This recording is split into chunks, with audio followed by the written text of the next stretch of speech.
So our first speaker, Javier Contreras. Javier, could you walk us through the human rights panorama before COVID-19 and how the pandemic is affecting particularly women? The floor is yours. Thank you. Thank you.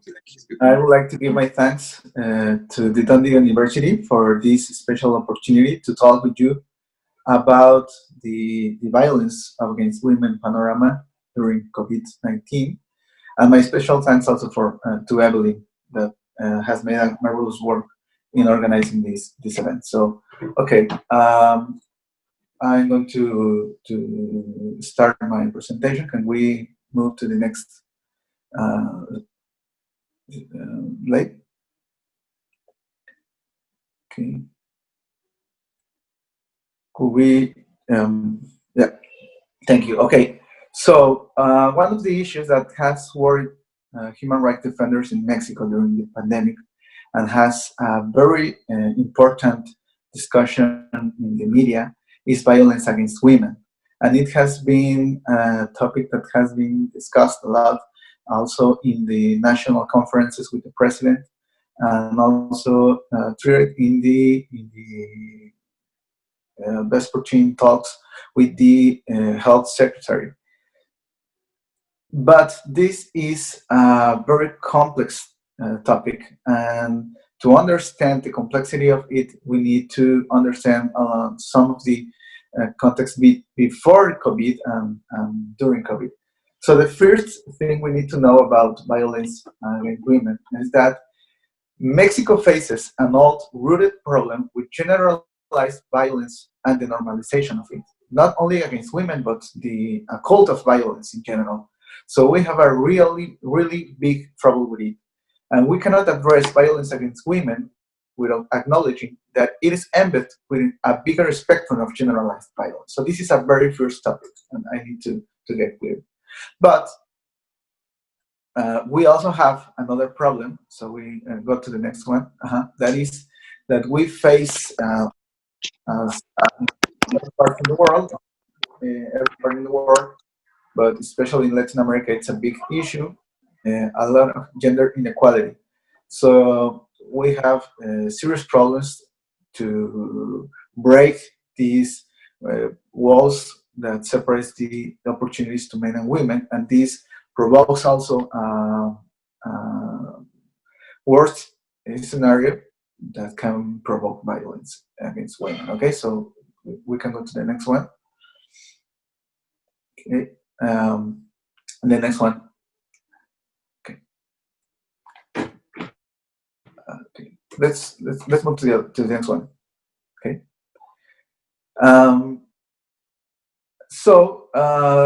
Also, we have gender stereotypes in our culture that promote intolerant violence against women, and they are deeply transmitted within generations in our country from years. So there is a chart that I'm going to put you in the next slide that is from a diagnostic that made on women in 2017 about the femicide violence in Mexico. And it's really interesting because, yeah, that's one. It shows us that the violence against women and extreme forms of violence against women have been happening in Mexico for many years. But we had a special grow up of the violence against women since 2008. And it is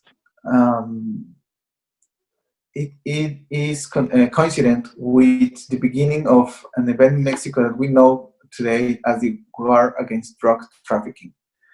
So we have been facing a growing up in these numbers of extreme forms of violence since then, and these numbers have provoked a lot of movement against to try to stop it. But we have a lot of forms of violence against women in Mexico. No? This is a national survey on the dynamics of household relationships that we do each 5 years. And in 2016, it showed up that women that suffer some kind of violence at some time in their lives were about 70% of the women in Mexico. So it's a really high number of women that suffer violence. Also, we know from that survey that the women who have suffered violence and didn't report it to the authorities were about the 80%. So this also shows up a big crisis in facing the problem, in addressing the problem. Doesn't trust in the authorities to go and solve the problems, and need this because a lot of reasons, and they are related also with the first problem I was talking about. It also says that women who have suffered some type of violence by their current partner or in their last relationship were about 46%. So it tells us a lot about what's happening inside the houses or the homes of the women in Mexico. So the violence happens inside their homes a lot of times. Also, we have emblematic cases and international interventions in Mexico that have changed a lot of things here in our country. Like, for example, the Campo Algodoneros case of the Inter-American Court of Human Rights that made an international recognition of the systematic and institutional violation of women's rights in Mexico. This is really important because it shows to us that we promote violence in a way from the authorities themselves. So in a general review or in a summary of these big causes, we have four important topics: generalized violence, gender inequality, gender stereotypes that promote and tolerate violence against women, and systematic and institutionalized violence against women. So these four causes must be addressed if we want to resolve this problem. So the government's response to this crisis have been really complex, and I need to recognize that local and national authorities have done a lot of programs, have promoted a lot of legislations, created new institutions, and developed a lot of tools to help women to address this violation to their rights. And we have now in Mexico a really complex and big number of institutions that help women. And this is a big reason of this is because we have big efforts of civil society organizations that have been promoting this transformation in the local and the national level. And it has been a bidirectional relationship between civil society and government. So a lot of the institutions that have been developed in this topic have taken their designs from the NGOs' ideas and initiatives. But the problem is it has worked, no? So I need to say also that this is like something like, for me, is really like interesting that we have found our governments being deeply transformed in the way they assume violence against women, implementing affirmative actions, gender perspective incorporation, and the important role that feminist women are making by being part of the decision-making positions. I need to say a lot of things have changed, but the problem is that even if we have changed the way we see this problem, we see violence against women, even if we have introduced a lot of concepts and norms and laws, the problem is that violence against women has not decreased. So it appears that everything that has been done since 15 years hasn't worked at all. And this is a serious thing. So if we see the national female-based cases rates with presumption of homicide or femicides, we're going to see that in the last 5 years, we haven't changed the tendency, and it is getting worse each time. So if you can go to the next slide.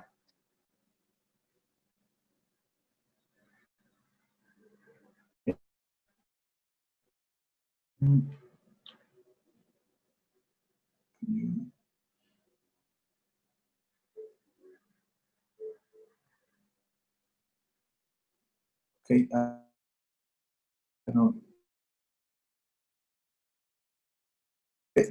I'm sorry, she's one, Javier. Yeah, these four slides show us a tendency of an increasing number of crimes committed against women with homicides and femicides, for example. This is the first part. Then in the second chart, you can find the rate, no, la tasa in español, sorry. And if you go to the fourth slide, you're going to see the national female injuries crimes rates, and you're going to see also that we haven't decreased it in a considerate way. So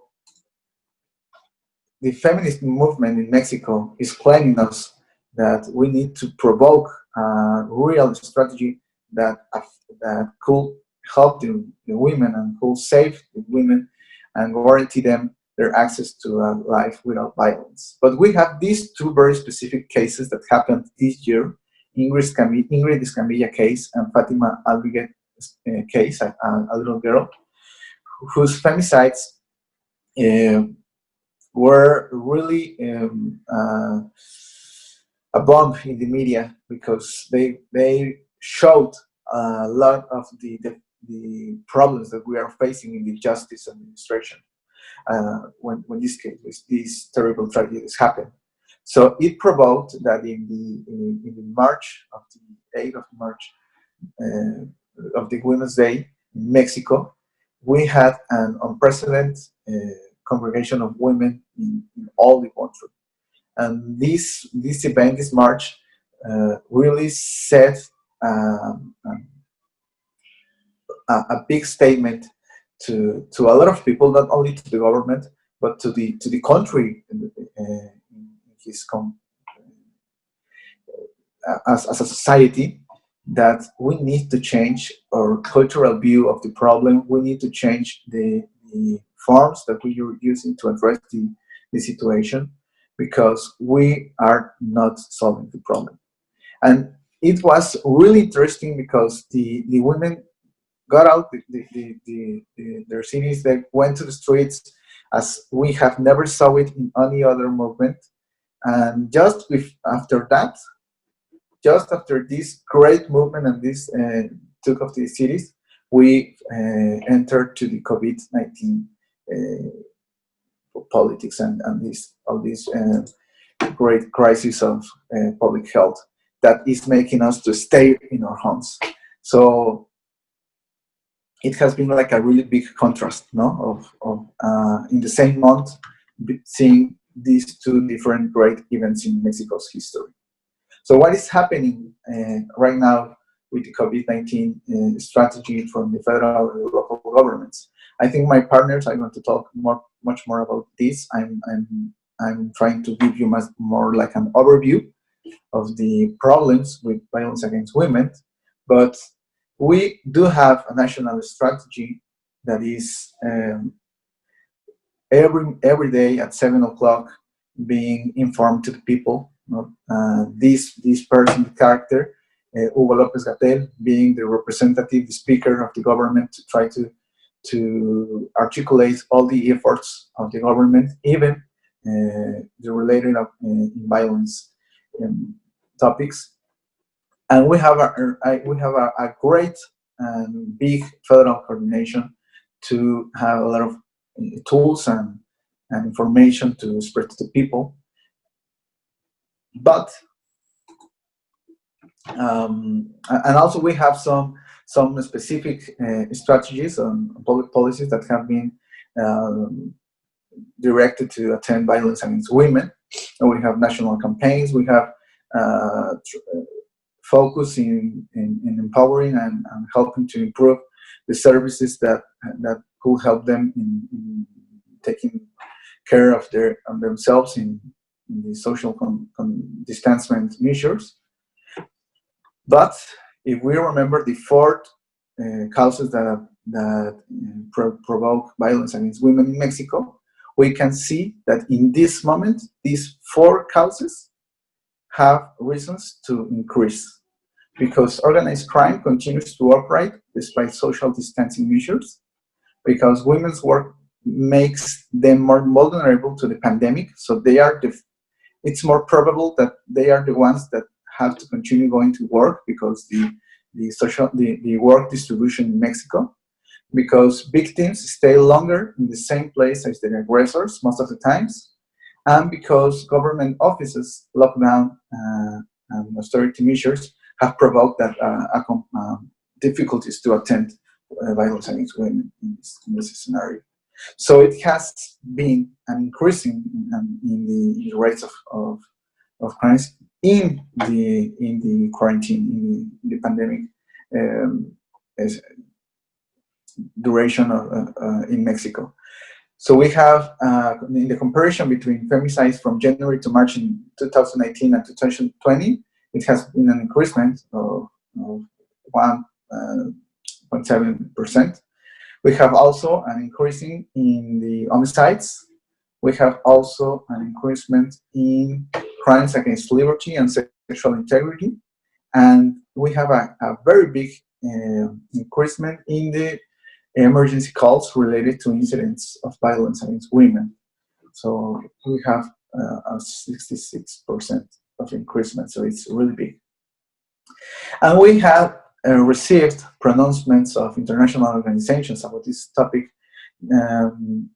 before and during the COVID, from UN Women, from the MESECBI, that is the experts committee of the OAS, to give following to the Belém do Pará Convention, and a very important resolution of the Inter-American Commission of Human Rights that address the specific measures that must be taken to give this public health situation a gender perspective. Also, we have severe studies and pronouncements of civil society organizations about the functioning of the justice system, the quality of the national phone number to address violence against women and other topics. So I will conclude to say that in Mexico, we are looking this as not only as a public health emergency, but also as a security emergency. We have in Mexico an instrument, a mechanism in the law that is called the National Violence Against Women Alert. And we have 20 national alerts and 6 petitions in process. So we practically have all the country in the no? And we need to address it with institutional redesign. We have a strategy in Mexico that is called the new normality strategy, but we cannot return in this topic to our past normality. We need to build a new Mexico that could guarantee women access to a life without violence. And it can be an opportunity. So we cannot wait until it ends, because we need to, because COVID is not going to go in the midterm. So we need to take advantage that we are provoking a lot of interinstitutional collaboration because of COVID to create a better agenda to address violence against women. We are working really hard to have a data systematization in a national way, much better than we have it right now, and to introduce the use of the ICTs. But the most important thing, and I need to recommend that it must be done also with our high-level functionaries and politicians, is a change of mentality. We need to recognize, and we need to do a lot of teaching, promotion, that we do have a big problem of violence against women in Mexico, and that helping and addressing it, it's also going to help the health measures and to help us to be safe, everyone. So that will be my presentation. Thank you. Thank you very much, Javier. We appreciate your insights about how women are particularly affected by COVID-19.